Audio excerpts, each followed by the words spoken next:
זה אני, התינוק סילביו. נולדתי בשנת 1974 בארגנטינה. המצב במדינה היה בכאוס. כשהייתי רק בן שבועיים, אבא שלי, אבי, ואמא שלי, נורית, נעצרו ונכלאו בחשד שווא למעורבות פוליטית נגד השלטון. אחרי תקופה קצרה אצל סבתא פניה, עברתי לחיות עם אמא בבית הכלא לנשים. בכל השנים האלה אני חושב איך האירוע הזה השפיע עליי.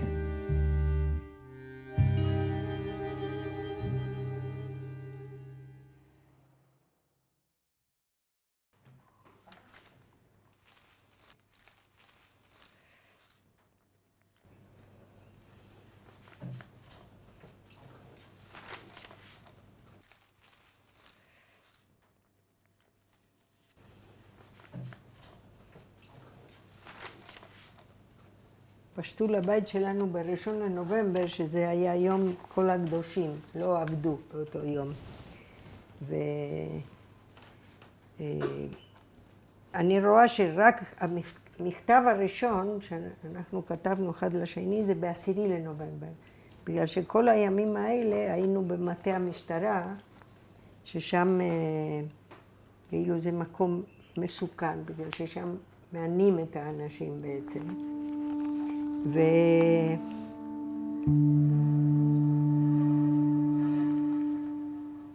ומה בדיוק קרה ב10 ימים האלה? ב10 ימים האלה את אבא עינו, אותי לא. מה הכוונה עינו? בחשמל, אתה יודע. מכות לא חשמל? כן, מכות חשמל. כן, מכות חשמל.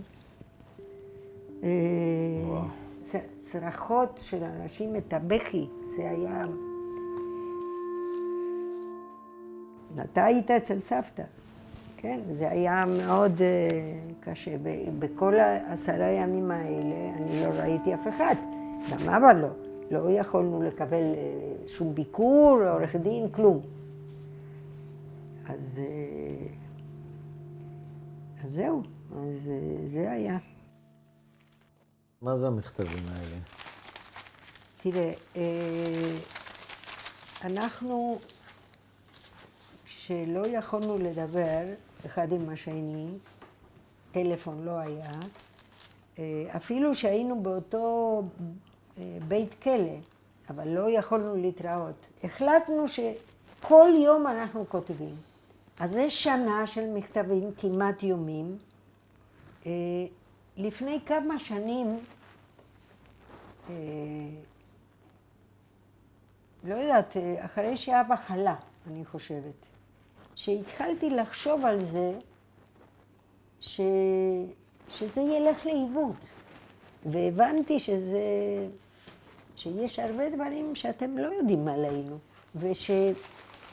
אי אפשר לספר. אני חושב שאני אוכל להבין מזה בעצם דברים על עצמי. אני יודע לעשות את הכישורים לפעמים בין מה שהיה לבין מה שעכשיו. להבין את הקשר, את הלינק, כאילו. כמו עקבות. כן, נכון. זה כמו לגלות עקבות. נכון.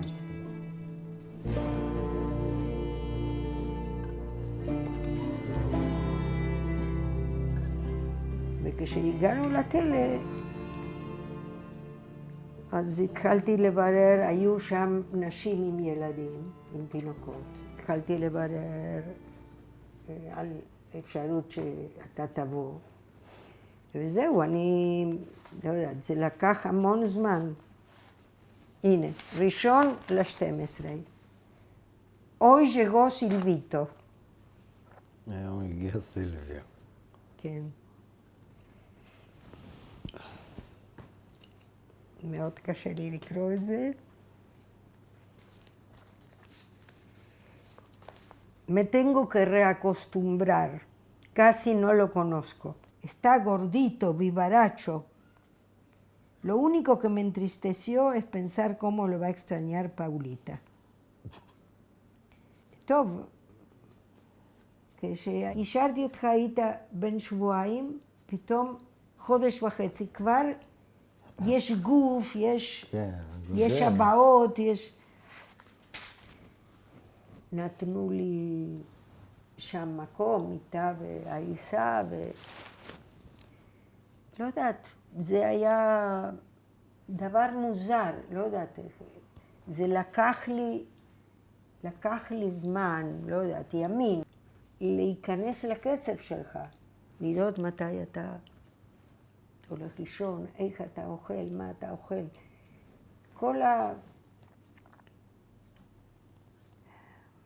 אני לא חשבתי על הרגשות האלה כל השנים האלה. כאילו חשבתי את זה מבחוץ, אתה מבין? כאילו ראיתי את התמונה שלך בא או הולך, אבל לא התחברתי לרגשות שלי באותו רגע.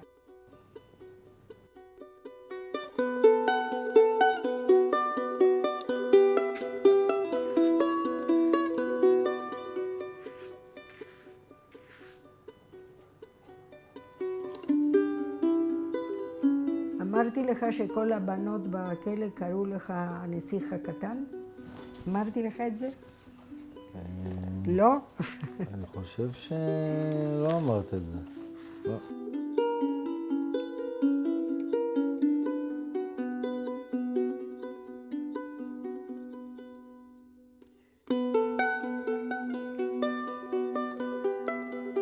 אבא מבקש במכתב שאני אתאר אותך.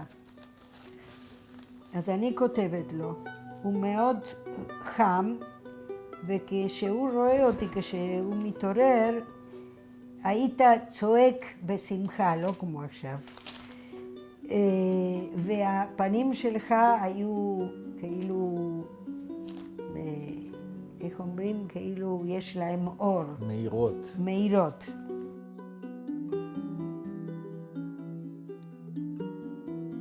מה נשאר אצלך מכל זה, מכל הקריאה הזאת? וואה, שאלת השאלות. כן, שאלת השאלות. זה מה שאני מברר בעצם, את יודעת.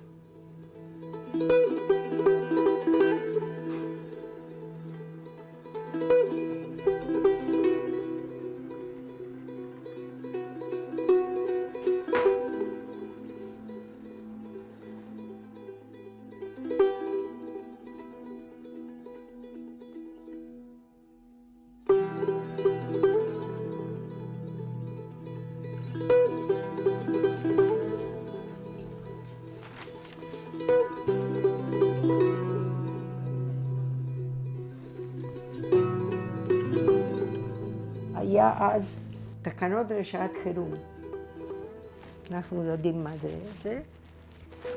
ואז אפשר לעצור כל בן אדם בלי שום עילה. זה כאילו מסוכן לציבור. כן. ואז ביום שני, ב-7 בבוקר, הגיעה ההוראה שאנחנו תחת התקנות לשעת חירום, ולא יצאנו. ואז קראו לי לחקירה ועינו אותנו. סתם. מכות חשמל. לא יודעת, אני אפילו לא רוצה לחשוב על זה. ואני אגיד לך שהדברים האלה שאת מדחיקה, שאת אומרת שאת לא רוצה לחשוב עליהם, אז אין בעיה, תעשי מה שאת רוצה, אבל אני יכול להגיד לך שכל עוד את מדחיקה את זה, אז את עושה לעצמך עוול, ואת גם עושה לנו, לילדים שלך עוול. למה? כי בעצם, כשאתה מדחיק משהו, בעיניי, בכל אופן, אז הוא מנהל אותך מבפנים, בלי שאתה יודע. ברגע שאתה מעלה אותו למודעות, אז הוא כבר לא מנהל אותך, לפחות לא כמו שנהל אותך קודם. עכשיו, זה לא רק מנהל אותך, זה מנהל גם אותי. כאילו, אף פעם לא התמודדת עם מה שהרגשת אז. אולי אפילו אפשר להגיד שאת לא באמת יודעת מה הרגשת אז אפילו. זה לא הרגש שהיה אז, לא יודעת איך להסביר את זה. זה כאילו רגש חדש. כאילו אני מרחמת על האישה הזאת שהייתה שם. אתה מבין את זה? כן. כמו שאמרת, האישה הזאת שאני מרחמת עליה, אז כאילו, האישה הזאת זאת את. אז איפה קלט אותה? שאת אומרת האישה הזאת, את מבינה? כאילו, את לא רק אומרת את זה, את גם מרגישה את זה. בעיניי זה חייב, כאילו, את חייבת להתמודד עם זה. אנחנו הלכנו לפסיכולוגית בשבילך, אז היא אמרה, לפי דעתי, הילד הזה לא צריך שום טיפול, אבל אתם כן צריכים. ואז אנחנו צחקנו, הלכנו הביתה וחיפשנו פסיכולוגית אחרת, אתה מבין? כן. אז זה בדיוק העוול שאני מדבר עליו. כן. מה? כן, וזה... כל החיים שלי הייתי אצל פסיכולוגים, אצל זה, מה זה לא עוול? אז בדיוק על זה אני מדבר, שאת לא מתמודדת עם זה, אז את עושה עוול, זה העוול שאת עושה. ואת ממשיכה לעשות את העוול הזה גם היום.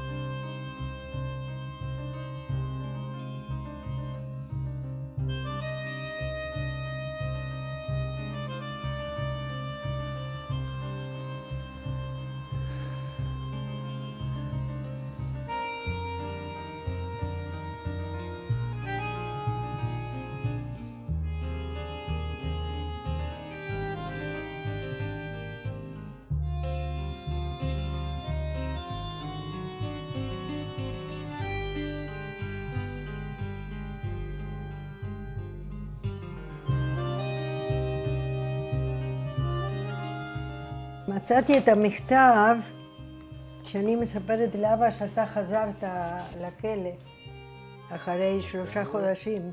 זה היה ב-25/6/75. זאת אומרת שמפברואר, מרץ, אפריל, מאי, זאת אומרת יותר מ3 חודשים אתה לא ראית אותי.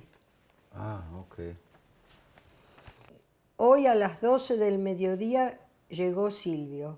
ב-12 בצהריים הגיע סילביו. ואיך הייתי כשחזרתי? Todo este, son las 12:30 de la noche, זה 12:30 בלילה עכשיו, ורק עכשיו הוא נרדם. כל הזמן הזה אני החזקתי אותו בידיים. אני חושבת שהוא קצת מכיר אותי. לפחות הוא מחזיק אותי ולא רוצה ללכת עם אף אחד אחר. זה היה מאוד מרגש וגם מפחיד, כי אני כל הזמן חששתי שאולי אתה לא תזכור אותי.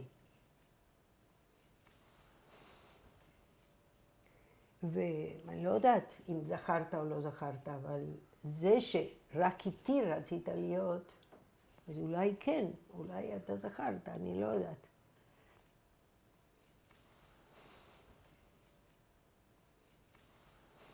ואז, כשהמכתב הזה הגיע לאבא, והוא היה בדיכאון, הוא כותב, את מספרת לי על ילד שלא מכיר אותי ושאני לא מכיר. איך את רוצה שאני ארגיש? אני לא זוכר תמונות כל כך מהתקופה הזאת, אבל ריחות ותחושות. אני רואה את זה בצבעים ובריחות, ואני יכול לדעת איפה התינוק הזה נמצא בתוכי ומושך בחוטים. אמרתי את זה להרבה אנשים, ואני ממש רגיל שכאילו, אחד המשפטים הראשונים שאומרים לי, אבל מה, אתה לא זוכר מזה כלום, מה? אבל היו דברים שהיית קטן, שאתה אמרת צריך פלדלת, צריך פלדלת, צריך... בלבלת לנו את המוח. אני חושבת שיש בתוכך איזה פחד שהדלת היה כאילו הסמל של ביטחון. אז שיהיה דלת חזקה מברזל, שאף אחד לא יוכל להיכנס, שאף אחד לא יכול לפרוץ, שאף אחד לא יכול לגנוב. נראה לי שזה, הדבר הזה היה בתוכך. ברור.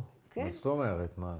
בסדר, אמנם הייתי תינוק, אבל אני הבנתי טוב מאוד, כאילו, את השינוי במציאות.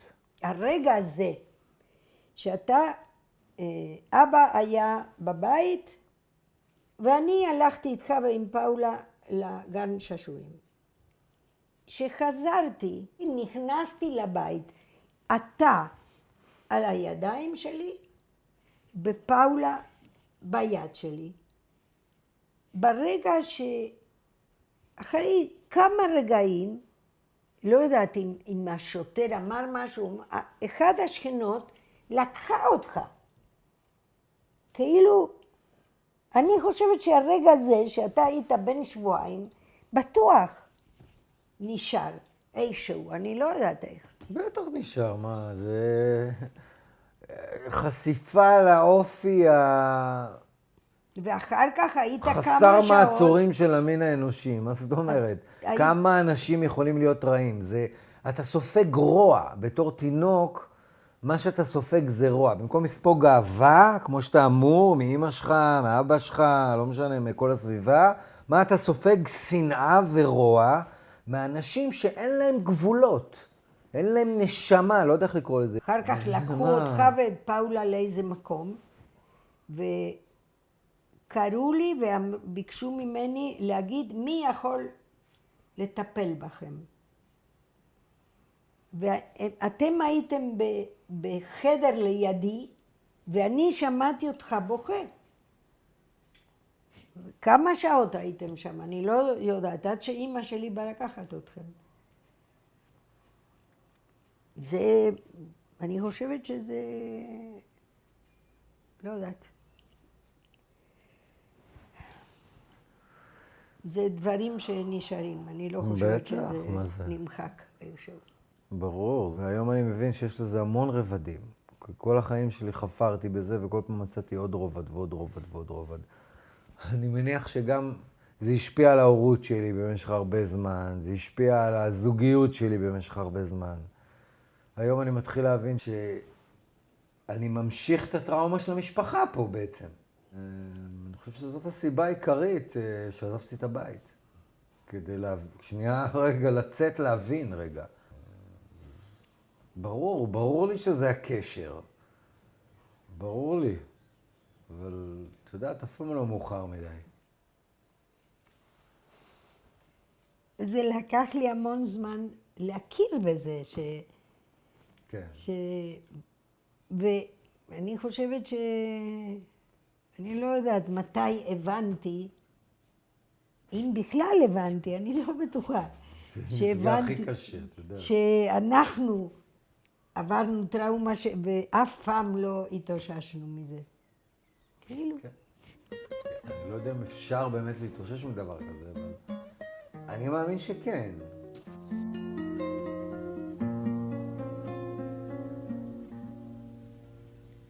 Gracias a la vida que me ha dado tanto, me dio dos luceros que cuando las abro perfecto distingo lo negro del blanco y en el alto cielo su fondo estrellado y en las multitudes el hombre que yo amo.